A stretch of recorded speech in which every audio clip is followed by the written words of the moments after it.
Il était une fois un petit garçon qui vivait dans la campagne. Il s'appelait Léo. Il était très rêveur et aimait beaucoup lire.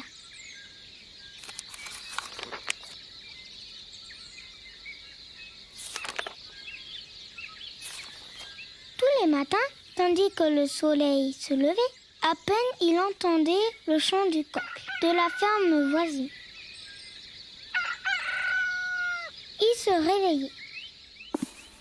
Il prenait son livre et avant que sa maman ne l'appelle pour le petit déjeuner, il restait un peu dans son lit. Il lisait et imaginait des nouvelles histoires. C'était alors un moment merveilleux.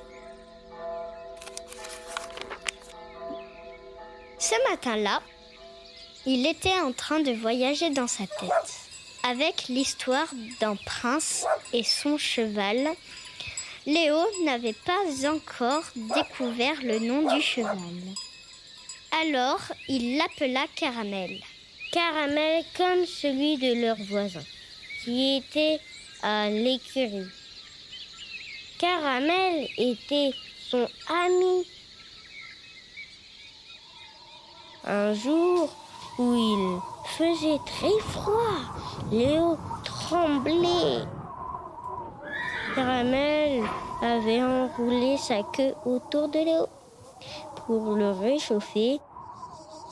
Un autre jour, ils étaient allés se promener tous les deux, mais Léo était très fatigué. Caramel avait compris. Il s'était arrêté et couché par terre. Léo s'était étendu à côté de lui. Ils avaient dormi tous les deux comme les meilleurs amis du monde. Ils écoutaient les oiseaux chanter et la rivière qui passait derrière le chemin. Léo lisait et derrière l'image du cheval du prince, c'était Caramel qui voyait. Le prince, comme tous les jours, traversait la forêt avec Caramel pour aller voir sa princesse. Elle habitait un vieux château au fond de la forêt. Ce matin-là, un sanglier fonça sur le cheval. Caramel eut très peur et fit demi-tour. Dans un coup, le prince tomba dans les rangs. Il avait mal de partout. Il n'arrivait pas à se relever. Il appelait au secours, mais personne ne lui répondait, car la princesse habitait loin encore. Et puis la forêt était pleine de bruit d'animaux sauvages. Il appelait encore et seul un coq lui répondit. Comment faire? Le prince essaya de parler au coq, mais aucun mot ne sortait de sa bouche. Le coq chantait. Léo se réveilla. La voix du prince se transforma et Léo reconnut la voix de sa maman. Léo, viens prendre ton petit déjeuner, mon chéri. Léo ouvrit les yeux. Il était dans sa chambre. Léo, je t'attends. Le petit garçon descendit les escaliers. Ça sentait rudement bon le chocolat chaud. Léo embrassa sa maman et s'assit pour déjeuner. Bonjour mon chéri, tu as bien dormi cette nuit? Oui maman, mais je me suis réveillée de bonne heure à cause du coq. Tu as pris ton livre mon chéri?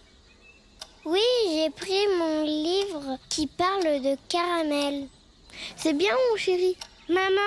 Oui? Est-ce que je peux aller voir Michel aujourd'hui? Il n'y a pas école. Michel m'a promis que je monte assez bien maintenant et que je peux aller faire un petit tour tout seul autour du club. La maman connaissait bien leur voisin Michel. Elle savait aussi que Caramel était très gentil et qu'il protégeait Léo.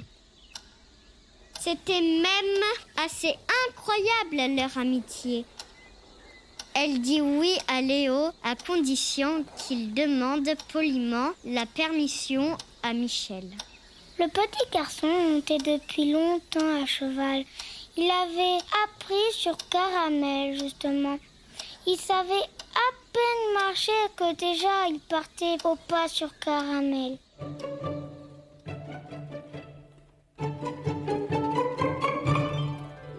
Léo avança dans l'écurie.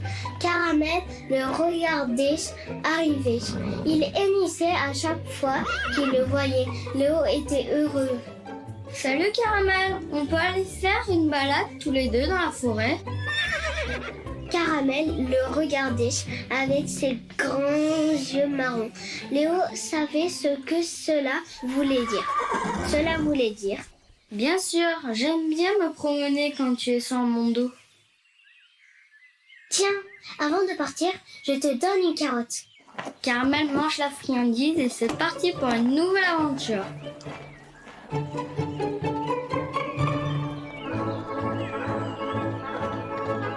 Caramel galope très très vite.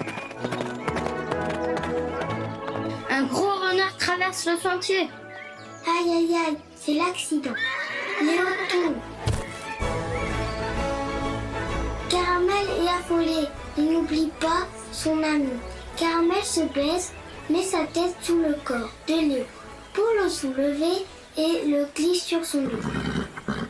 Ensuite, Caramel marche doucement pour le déposer chez lui, sans qu'il ait mal à sa blessure. Il lui demande souvent: Comment vas-tu? Tu n'as pas trop mal? Léo va bien car son ami s'occupe bien de lui. Mais il est quand même pressé de se faire soigner par sa maman.